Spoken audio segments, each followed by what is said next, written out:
Anyone could be an entrepreneur, but it takes a certain person to endure entrepreneurship. Anyone could say they're an entrepreneur and start something tomorrow. But what's gonna happen when you run out of funds? What's gonna happen when... Then you're gonna make mistakes. Well, we all have that inner thief inside of us. That inner thief comes to steal your dreams, comes to kill your impact and destroy your life. But that inner pump is the opposite of that. Welcome to Inner Pump, where we help driven individuals get the most out of life and build the inner mastery to drive growth, confidence, discipline, and mental fortitude. Where overcoming adversity means doing the things you know you should do. Real topics, real people, real business. I'm your host, Ajee. Let's get it. This is Inner Pump. Welcome to episode 2 of Inner Pump. It's good to be back, man. It's good to be back, baby. Last week was a banger, man. We got a lot of good reviews from that. I kind of stepped up. I kind of put the foot on the gas a little too. I got excited, man. We've been talking about this for a long time. We really have been, bro. And you know what? I was getting a lot of people telling me like, Ajee, they really love that episode. They said, Ajee, I really love that episode, man. So that felt great to me.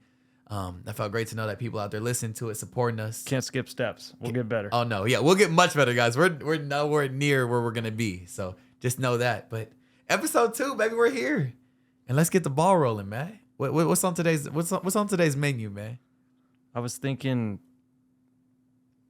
about our friend, Coach Rory Vaden. Okay. About you're best suited to serve who you once were. Oof. That's powerful. Hold on. I think that's the wrong one. No, that's the rewind. I want you to say it again. You're best suited to serve who you once were. So I think what we need to do today is talk about, we're 7 years out of school, both of us. Yeah. 2 totally different paths. Totally. You went entrepreneur. I went corporate. Mm-hmm. Very similar core values, which is why I think we get along. Yeah. But I wanted to... Personally. Yeah, personally. That's right. I wanted you to talk about a little bit. You hinted on what that moment was for you in episode 1, which I think everybody's going to have an opportunity where that moment comes. You either go right or you go left. Facts. But talk about changing routes. You didn't even tell people about that. No, didn't. You talked about the first flip. Yeah. I even think I've told people that I was really a real estate developer. No, so I want you to start there. Okay. Because I did a little bit of talking about, whispering about my path a little bit, but I want you to talk entirely about the real estate path, what came into changing routes, what that brand meant, what it means. Okay. And where you're going. I love that. But before I do that, I want to cue in my boy Brandon real quick. Hold on. My boy Brandon, man, we need to get I get to look at him all hour. Another episode behind camera, just how I like it. Guys, please put in the comments. Let us know if you guys want to see Brandon on the mic or on the camera, episode bro. 4, but he wants 5, 6, 7. Yeah. He's backpedaling. He's like, he told us after episode 1, he was like, guys, I'm actually good. Like, we don't need a camera at all. So I just had to plug that man in there, man. Shout out our boy Brandon, man. He is the brains behind all of this, he's man. The workhorse, man. He's the reason why I like to say why we look so good. I got lights behind me, lights in front of me. Come on, man. Places I don't know. So sorry for that, bro, but I had to shout out our boy Brandon. But go ahead, go. Right, roll right tell back. us about changing routes. Yeah. Because I think and through the lens of, again, where you were, what you were thinking, that decision that you made, because I think there are a lot of people that are in that situation, right? That are younger listeners, where maybe they're in school still. Well, let me be honest with you, bro. This started way before changing routes. This started way before college. I remember vividly when I was in middle school, I used to go to, it was the Stater Brothers, and I used to go buy a bunch of candy. I used to get them 3 for $1, and I used to sell them for $1 each. Sometimes even I would get king size. At school, yes, it was illegal, but hey, a hustle. I got to be a hustler, bro. We had some Sour Punch Straw hustlers. You remember those? I never had Sour Punch Straw. I had candy, and I had the Mexican suckers. I think did you ever have that? My friend Nick Diamond, shout out Nick, was the candy dealer. Bro, I had that, bro. I had what you need. If you wanted that Kit Kat, boy, I had it. If you wanted that, cash only, bro, cash only. That's it. We didn't have credit cards back then.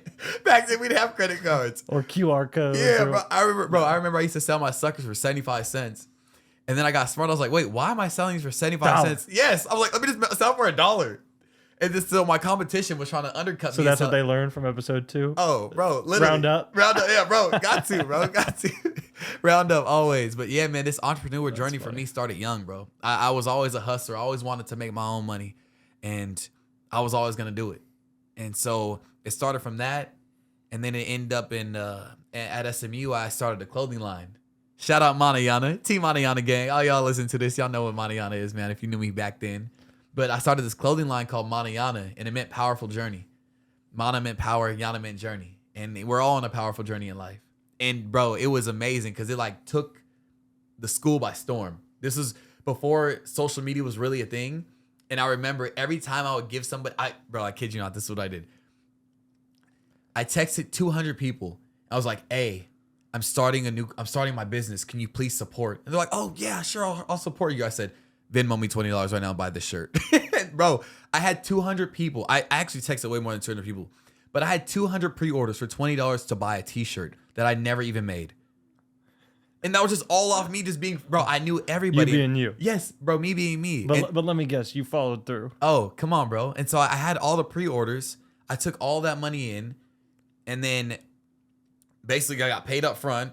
So then I used that as my startup capital because I wanted to be an artist. I want to be a rapper. You know, do something. You know, hey, if y'all didn't know the intro song, that I made that during my Manayana rapping days. That is me on the hook, bro. You can have dreams. Sometimes they don't come true. Sometimes, yeah. And sometimes you're happy that it come true, man, because I don't think my heart was in rapping. Wait, so before you get into changing roots, Yeah. like that takes a lot of nuts and a lot of confidence. Like, was there people around you telling, like in your ear saying, like, you've got, like, you're smart, you've got that, like, encouraging you to do those things? Because I could see some people like just not having the courage to do that. Like, did you just have that? Or I mean, I guess your dad started his own gym. Like, Yeah. were you encouraged to take those chances? So yeah, bro. I see my dad hustling. My dad was a hustler, bro, from jump. So like growing up, seeing a hustler like that, bro, it's like, that's all you knew. That's all I knew, man. Yep. And crazy thing is, my mom is now a hustler. Like my mom runs her own business. That's cool. And we graduated college at the same time. And she was like, oh, you guys getting it? Let me go get it too. My dad and my mom are split up. Just an FYI. So yeah, man. So it's crazy, man. I got a whole family now of hustlers. So I'm seeing this all around me, bro. And I'm seeing my dad grind 24/7. Grind. Even when he was in the law enforcement, bro, he was still grinding. And so like that gave me, I'm like, man, I gotta work. I gotta grind. And so that's what I did. And how I got the courage, bro. I just knew that I had a lot of friends and people that would love to support me because I love to support them. And I just reached out to them, bro. And they were like, oh, I would love to support you. And those people that said it one time, they were supported again and again and again, bro. And it's like, man, and that's one thing I do regret though, is losing that momentum. Losing that momentum in college, because I could have really made something out of Manayana. But after Manayana, that just showed me the proof that I can do something. I mean, I made racks. I don't want to say anything because of college racks. yeah. I made racks. I made some good money, bro. Like enough to almost to where it's like if you're graduating, like, okay, I'm cool. Like I don't have to work for a little bit. I could figure things out. But that wasn't what I wanted to do. So I got into real estate development, started changing routes, me and my wife. And bro, like I said in episode 1, man, everything just happened perfectly, right? I mean, it's I like saying this word, divine timing. And when you're on his time, it's going to happen. And I was putting in the work. I was putting in the grind. I gave him all my focus. And we started this. Actually, funny way how this name Changing Roots came about was I was listening to Zach Brown band Roots, right? Another song. I love country. Shout out country. People don't know that about me. Wait, hold on. Before we go, what's one thing someone doesn't know about you? That our golden retriever has 25,000 TikTok followers. Shout out, Luca. What? Did What's the at? No, I don't. I don't go on TikTok. Livin' La Vida Luca. At Livin' La Vida Luca. With some underscores between them. Y'all go check him out. He's the cutest little freaking. He's not even little anymore. Oh, he's not little. He's you're COVID right. baby. But yeah, Okay. I mean, that's something. Okay, good thing someone doesn't know about something you can't Google. Yeah. You know, that's not out there. You could find him, but you wouldn't know. No, that's our pup. Agreed. This man literally built a whole pool for his dog. I kid you not. Yeah, and we're seeking sponsorship for Luca. Anybody that will market toys, anything. This leashes. man really out there. He really trying to get a sponsorship. Right, this is about changing roots. Go back. All right. Let me rewind it. I love that sound effect. Do you like it? Yeah, it's good. Well, It's good. I need Okay. you to talk I about mean, it. I will. All right. I'm getting to it. So change the roots, man. So yeah, came up listening to Zach Brown Band Roots. I'm like, man, we're changing roots, baby. And the name just started from there, bro. And from there, it was just something that brewed. And we had a really cool logo to begin with. It was a picture of a house with a tree. And we changed it really fast. And I always tell this story about why we changed it is because I envision us developing skyscrapers, developing communities, right? I don't want to be just confined to houses. I want to create spaces. Is right? that because of impact? It was. And it was because I was thinking long-term, right? And I feel like a lot of people do this with their brands. They think of only now, but they don't think of the bigger picture, right? And by thinking of only now, you may be confining yourself to a space to where It's right steps, wrong time. Literally. So you could be moving forward, but you could also be pinning yourself into a segment. And that's what I feel like I was doing with my first logo. And I wasn't thinking big enough. But then once I changed the logo to the new CR, it was game over, bro. It was just something like, okay, we got this. So changing roots, man. We started flipping houses in South LA, the most dangerous part of California. Yeah, you and Hannah. SoCal, me and Hannah. Imagine a little white girl from Tulsa, Oklahoma, in the hood. Hey, she was. Hannah can hang though. She could. Hannah can hang. She could. Hannah can Oh man, and I'm from Cali. I'm from. Grandma lived in East LA. Dad lived everywhere. My mom in the high desert. So I mean, I really don't know what to claim. And when I went to high school, I lived in San Dimas. So I guess I could claim my last home, San Dimas. But man, I should have been everywhere. My nana still lives in East LA. So yeah, bro, being from LA and seeing these. It's like you never had a choice. You knew you were going to be an entrepreneur. Like Literally. it was. You never were like, I'm gonna take a internship at Prosperity Bank in Texas. Exactly. Like, it never. I mean, it just never. Yeah, just like just thinking about an interview and interviewing for somebody. I just never. I guess I had an interview for my dad. I was just texting him like, "Hey, Dad, I'm coming home. You got a spot?" Yeah, but he knows I'm one of the best trainers, bro, because I give my heart and everything. So yeah, bro, I knew it was always entrepreneurship for me from a very young age. Like I said, middle school. What about you? What was your path and how was that like, man? Because I would love to hear from my side because I never was in your shoes. Yeah, I think a lot of it is environment, right? So I think you growing up with your family. I mean, my mom's a realtor. My dad has his own small business. But when I was put into Columbia in New York City, it was like you do banking or you do consulting. So when you say environment, you mean like college environment? Yeah, Gotcha, that group, gotcha. right? And like growing up in Phoenix, I don't even know an investment banker. I didn't even know what that was, dude. I still might not know what that is. You know, and I would tell my friends that, and so anyway, I decided to, stay comfortable and look at a job in professional sports. So that was the path that I took, and simply because I was afraid to expose the lack of knowledge and experience that I didn't have about consulting and banking, so I just stayed away, and I convinced myself that I'm not going to do that. Yeah. I'm not even going to explore it. So I'm just going to, because I like sports and I'm comfortable and I know sports, I'm going to go, try and work for the Mets or the Cubs or the Red Bull, team, stay in that world. Yeah.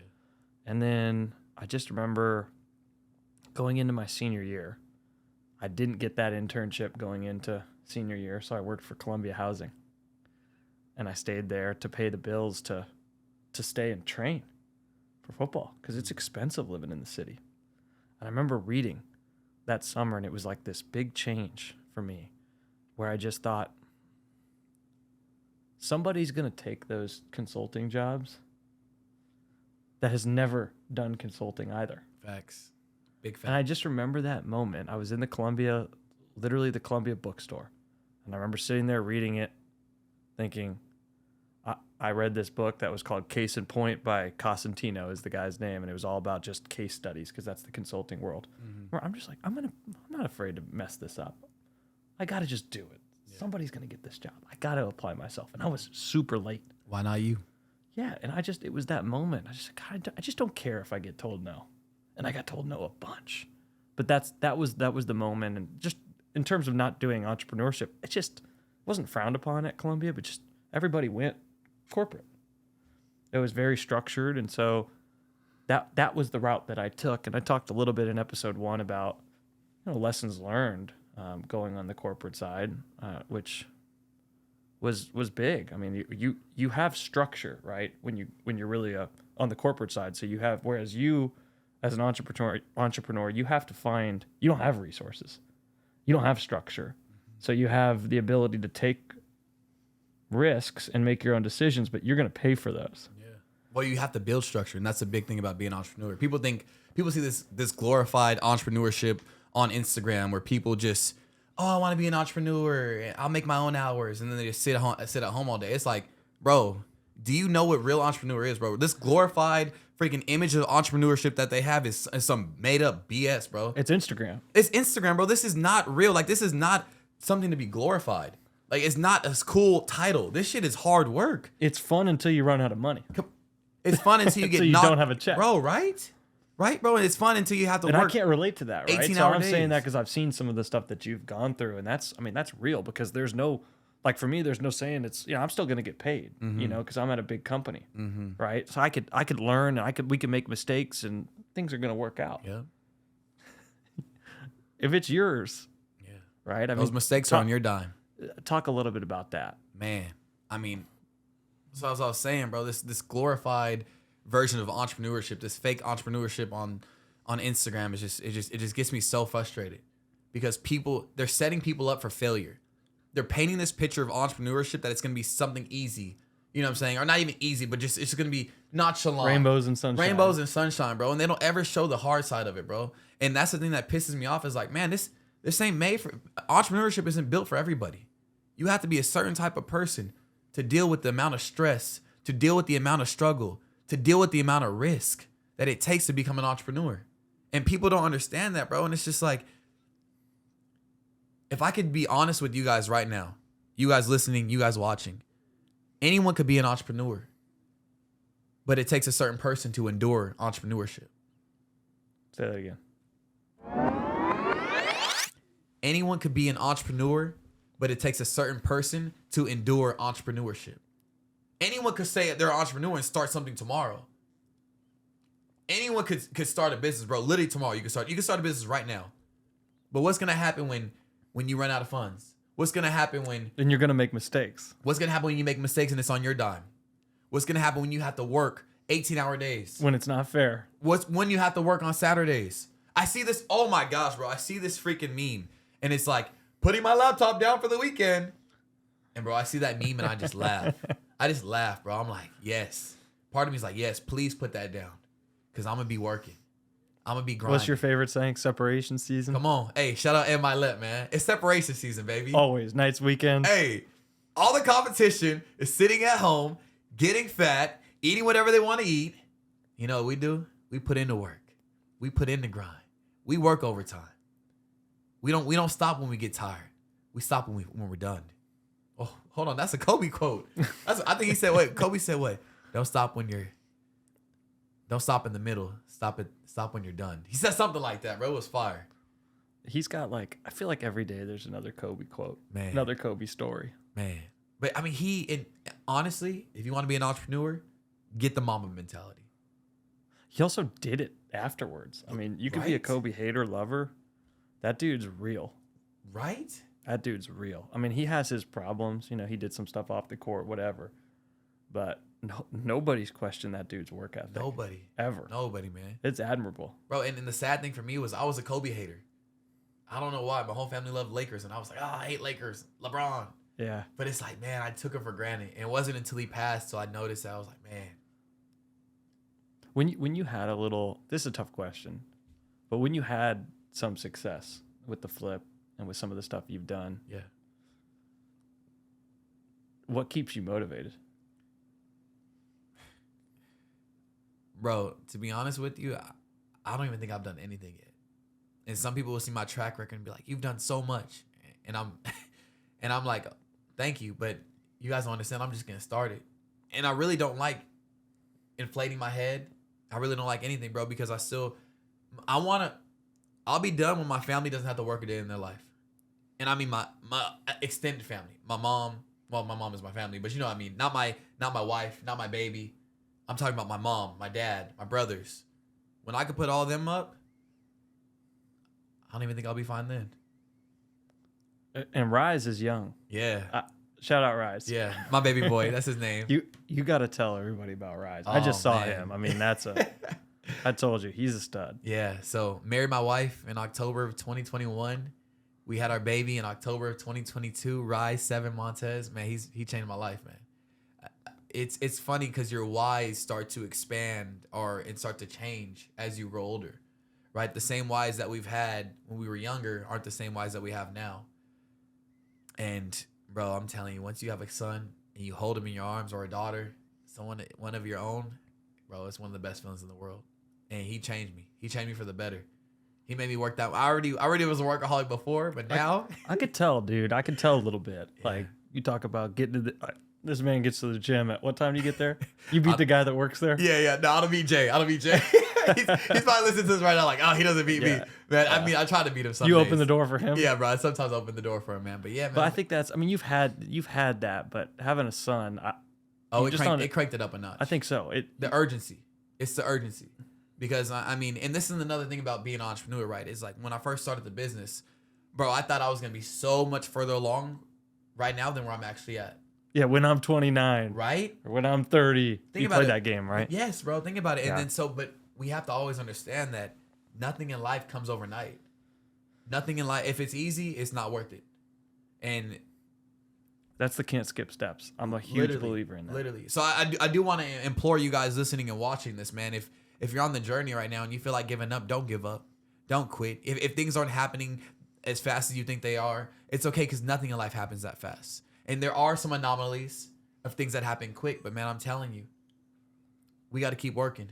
We got to keep pushing. The long game of entrepreneurship, people don't understand how long it takes. I didn't understand. And I'm still understanding as it now. But bro, when I was 22, 23, starting my business, I'm about to be a billionaire when I'm 30. Right? And I'm looking now, I'm like, man, I've went through so much BS, so much turmoil, so much struggles, but I'm still here. I'm still in the game. And you know how much skills I built during those times? I built so much tangible skills that's gonna propel me so much forward. If I give up now, I'd be an idiot. So what's it like from the entrepreneur side, bro? Like, can you just explain the whole process, man? Yeah, I mean, you talk about risk, right? Like, I feel like I'm at a company that, lets me. So I'm an individual contributor. So what that means is I've got the support of a large company, but I essentially run my own book of business. So what that means is I'm an entrepreneur inside of a company. Okay. So I am using assets of the company, but creating new initiatives, creating new opportunities, and I'm not just farming business. I'm going and hunting new business. Ooh, I like that. And so that's a little different, right? Because I've got big company resources, and I'm grateful for that, right? And if we don't close business, there's other lines of business that are doing great work. Fortunately, we've been successful in our space, but it's a totally different mentality, right? You're not out alone, right? And so when I've talked to you, it's you're absorbing that risk every day, Literally. And so for me, I've got to create some different kind of motivation, because for me, I'm not an owner, right? So I don't have profit sharing. I get commission, and there's ways that I get compensated. But for me, I just create like games.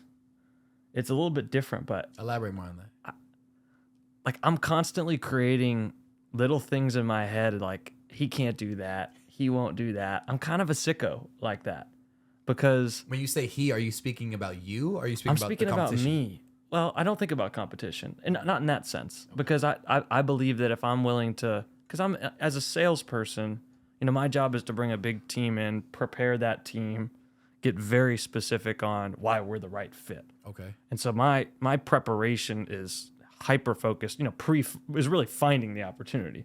But then when we bring a team in, it's different, because that's my role, is to coach the team, because I can't sell the thing myself. We're talking big multi-million-dollar deals. I've got to coach a team to be very specific. Specificity is huge in our line of business, because they're going to get 2 hours with a couple different competitors, and you've got to separate yourself in those 2 hours. So everybody's got to be in concert. That's where the work comes in. But when I said games, I've got to find that motivation because I'm not an equity owner, right? I work for a big company. There's some stocks that you can buy, but it's different than contributing to profits and losses. Like that's what you do. It is all you, right? So for me, I create as an individual sales rep, little narratives in my head that's like, there are probably people thinking he can't do that again. And he can't do that again. But that's what keeps me motivated, right? A little bit of his fear, that's right? Your inner pump, bro. Fear. That's your inner pump. That's exactly right. Some of that. So I think a little bit of fear is good. That's what gets you up. You got to keep going. So like when the company gives me a $9 million quota, I put 20 million on my goals. Come on. At the beginning of the year because You hit it, right? I hit it because those are different goals, and I tell people that because I believe if I'm sharing those goals, I've got to hit them. Come on. I've got to hit them. So that's just a little bit about how you've got to. What I really want you all to hear is even when you're not an entrepreneur, you've got to create a level of ownership for yourself. Come on. I'm not an owner of the big company that I work for, but I own my brand. Yeah. I own my brand. My brand is going to transcend this company. Come on. So that's all that I've got. So when I talk to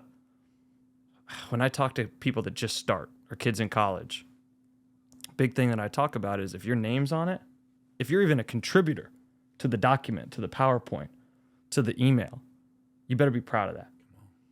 And so I get a little bit of heat internally for having such a high standard. But I always say I'm not going to lower my standard to your comfort level. Straight up. Not if my name's on it. Come on. So I'm going to force everybody to elevate to that standard because that's my brand. Yeah. And that's what I've built. And that's what you could do inside a large corporation because you're probably not going to work there your whole life. But that brand's going to transcend that company. Bro, there's so many lessons in that. So many right now. But I think the biggest one you just said was about building, how can I put it? Oh, man. It's just about, damn, I'm blanking out right now. Creating ownership. Creating ownership, bro. About just you being the brand. And you, no, here's what it is. Here's what it is exactly. How you outwork the competition, and the competition wants to bring you back down to their level, but you won't let that stop you. Or even internal people, right? So like that's the big thing at some large corporations is you've got a higher standard as an individual than your company culture is comfortable with. And so it's really easy to shift back down to that because it's comfortable. Yeah.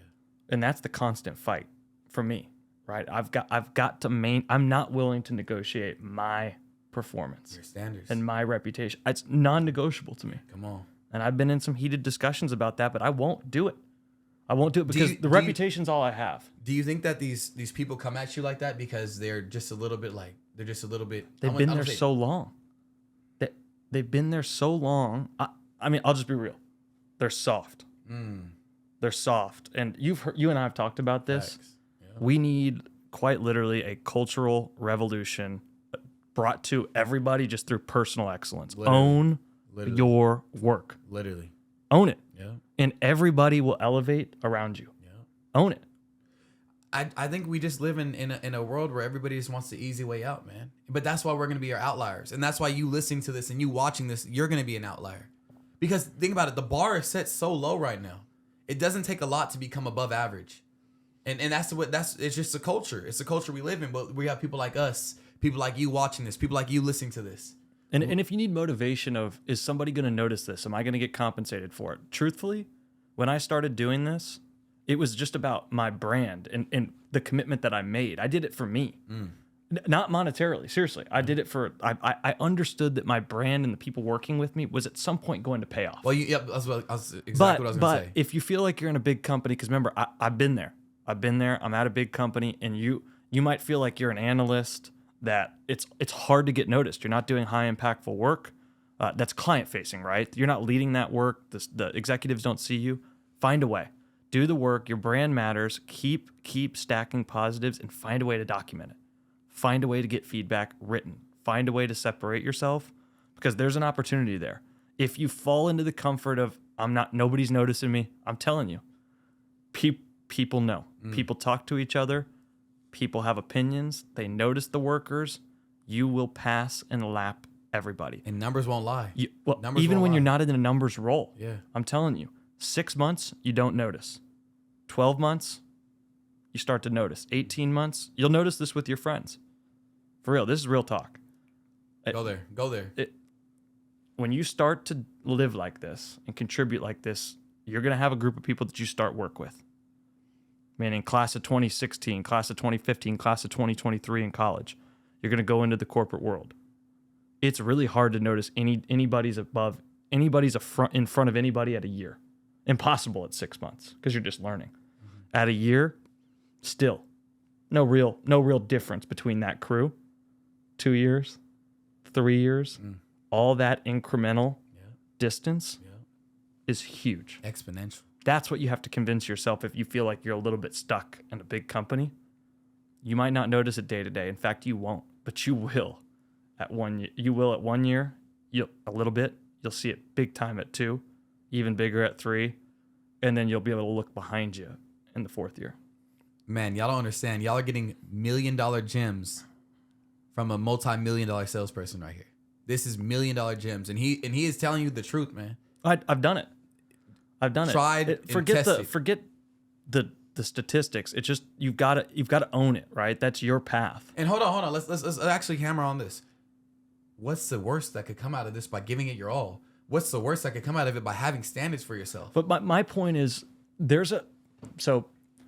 in absence of willpower, culture prevails. So I don't need that. I don't need I've got the willpower. And I think sport taught me a lot of that. And like my parents telling me, you've got your name, you've got your word, that's what you've got. Non-negotiables. Yeah. Right? So have pride in that. But I also have finally understood that I've accepted that not everybody's like that. Facts. Not everybody's like that. But you can learn to be like that. You can learn to be like that, but you can also take ownership still and document stuff so that you can create a path for yourself. You've got to find you've got to create the path and create the rationale and justification as why you're working harder. Because if you don't, it's going to fizzle out. That motivation has to be somewhere. It has to be planned. It's got to be calculated. Create the narrative if you have to. Yeah. No, I love that.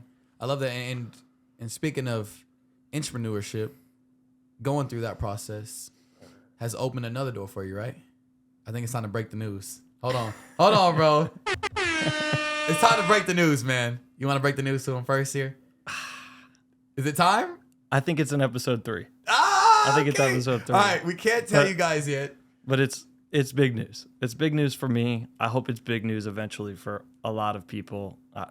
I'm surrounded by a lot of amazing people, so I'm excited to get all of those people together and do something special. That's the tease. And we're not only surrounded by a lot of amazing people, but we also are getting love and feedback from a lot of these amazing people listening to this. And, what I'm saying? It takes a certain type of person to click this podcast and to listen to wanting to grow and wanting to be better, man. And think about somebody that's stuck, right? Like in the corporate world, young in their career, older in their career. If they're stuck, share this because please. That's really what this is meant to do. Is I haven't shared my personal experiences like this with many people, but that growth is important, and I've been there. Yeah. Please share this episode, man, because this is some gems, especially from a entrepreneur aspect. Me from an entrepreneur, I could go on and on all day. Yeah, you gave us a tease I gave y'all a little tease, man. And wait. Last question. What is it? We didn't ask what the inner thief is. Ooh, we didn't. We didn't ask what the inner thief was for episode 1. All right, so we're gonna end off almost every episode because your inner thief could change, man. So what? First off, explain do the Reader's Digest version of Inner Pump and Inner Thief, and then I want you to go into your personal one because it's going to be a thematic. Oh yeah, and it could change week to week. You know what I mean? And that's why we're going to ask this question every week because it does change. But let's get back to the inner pump, man, inner thief. Inspired by John 10:10, the thief comes to steal, kill, and destroy, Jesus says, but I have come to give you life and life more full. Well, we all have that inner thief inside of us. That inner thief comes to steal your dreams, comes to kill your impact and destroy your life. But that inner pump is the opposite of that. That inner pump wants you to live out your dreams, wants you to live out your impact, and wants you to live life to the fullest. So we always have this inner voice inside of us and this inner thief. We all have this inner dialogue inside of us, right? And that inner thief wants us to stay down. The inner thief doesn't want us to get back up. The inner thief wants us to be fearful. And lower your standard. Lower your standard. Don't do that. You can't. Hey, you can't do that, Matt. You can't do that. Who told you could go and do what you're gonna do? Who said you could do that? I'm not saying what I want to say because that's for next week's episode. But who told you had that in you? Who you're gonna fail. You're gonna fail. Yeah. You're gonna fail. You're gonna lose everything. Watch. That's that inner thief. And you know what? It's imposter syndrome, right? Come on. A little bit of fear is healthy. Limited beliefs. I think. No, I think we could use fear to move us forward. But once we start believing the fear, that's when it's bad. Or letting it paralyze you. Analysis paralysis. So your inner pump is the opposite of that. Your inner pump tells you to get up. Your inner pump tells you can do it. Your inner pump says, I believe in you. I believe in you, Matt. I believe in you, Brandon. I believe in you listening to this episode right now. I believe in you. That's your inner pump. Somebody probably just fell off the treadmill. Listening to this. So we want to end off every episode with this. What inner thief are you dealing with this week? Have you been dealing with this week, this month, this year, for the past 2 years, for the past 3 years? What's your inner thief? What you want to tell him, Matt? I'm trying to think about what mine is, but I would say think about that, and even more importantly, it's what's the positive side of that? Yeah. What's the inner pump? Yeah. Because that's what's going to get you up. That's what's going to keep you uncomfortable. Mm-hmm. That's what's going to keep you motivated, and that's the biggest lesson that we can share is that's the voice that we've got both. You've got both. Mm-hmm. But you've got to continue to try and knock on that door. Yeah. As much as you can. And when it's open, go through it. Take advantage of it. Get uncomfortable, and you'll grow. That's the worst that'll happen is you'll grow. I always say respond with faith. Respond with work. Respond with faith. Respond with work. So we leave you off with that question. What is your inner thief? And share it. And share the podcast. And share it, yeah. Yeah, and definitely share the podcast, man. Put in the comments right now what's your inner thief. But hold on, I feel like we have to tell them what our inner thief is. Come on, you got to be vulnerable. Okay. We can't tell them to be vulnerable with us, and we're not vulnerable with them. Okay. Come on, give us one. The reason I paused is I was thinking about mine, and it's imposter syndrome. Yeah. Straight up. Yeah. Straight up. Yeah. And like I said, I think a little bit of fear is helpful in some cases. I think it's healthy, but I wake up and I think, am I good enough for this? Am I ready? Yeah. And that's hard. That's hard. Yeah. But the key with my past is I've learned to grow that muscle. Come on. So I have a different approach. Like I hear that the same way everybody just heard that. Damn, that's real. Yeah. I feel that the same way. I felt that yesterday. I felt that last week. I felt that about this exam or, whatever that is. Or that dinner with somebody, right? Or that interview. But every single time I hear that and I respond with, I can do this. Oof, that's that inner pump. Come on. I want to hear that inner dialogue. Yeah.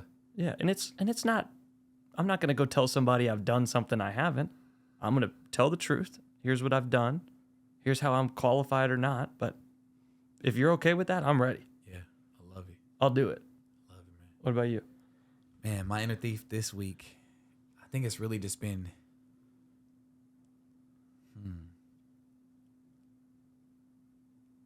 are you good enough? That's what my inner thief is. Or you're not good enough, I should say. And I hold myself to a super high standard. And in a lot of people's eyes, I would be more than good enough. But in my own eyes, I want it all. It's like scared of not getting the most out of your potential. Not achieving, literally, not living up to the person who God has called me to be. And that's what scares me so much, man. And that's the thing I'm fearful of. And so that's why I work so hard because I don't want to let God down. I don't want to let my family down. I don't want to let you down. You know what I mean? And it's like it's that real for me, bro. So that's that inner thief in me right now. But then I tell myself, you are good enough, Ajee. Look what you do. You put in the work. You put in the grind. That's the process piece. You wake up at 4:30 a.m. You have a structured day. You sacrifice so much out of your time, so much out of your day. The things I've sacrificed, bro, in my 20s, you wouldn't even understand. You would understand. But the majority of people out there, I don't even want to say majority of people because you listen to this and you watching this, you would understand. But bro, I've sacrificed so much just to get to where I am today. So that's my inner thief, man. But my inner pump is gonna overpower that any day, bro. Because we have to be aware of it and we have to understand it. We gotta stop doing these at night because I get jacked up. I know, bro. It's like we gotta like, go to sleep. How do I go to sleep? Yeah. Man, but thank you guys so much for listening to episode 2. Follow Matt's dog on TikTok if you haven't. We realized that he has 25,000 followers. Yeah, that was, you put me on the spot. I had to give something unique. Hey, follow my boy Brandon, man. What's your Instagram, Brandon? bdavy_1470. Oof. Okay, that's a. See, I remember we talked about this a couple of days ago. Like, you gotta get something simpler. He took out the underscore. His old Instagram was like B_Davy___345678910. I'm proud of you, bro. But man, follow my boy Brandon. Follow me at Ajee Montez. And this is Inner Pump, baby. We out. Make sure to share. Make sure to follow. Make sure to subscribe. Hit that like button. Comment. Do whatever you need to do. But we out, baby. Peace. I never mess up the commas. You know I put that on my mama. Well, that's all we got for this episode of Inner Pump. One thing that would really help both of us and other new potential listeners is for you to rate this show and leave a comment on Apple Podcasts, Spotify, or wherever you tune in to listen. Also, make sure to check us out at innerpump.com on social media. And if you enjoyed this episode and received anything of value, please share this podcast with anyone you think might enjoy it. Until next time, we out, baby. Inner Pump. Peace.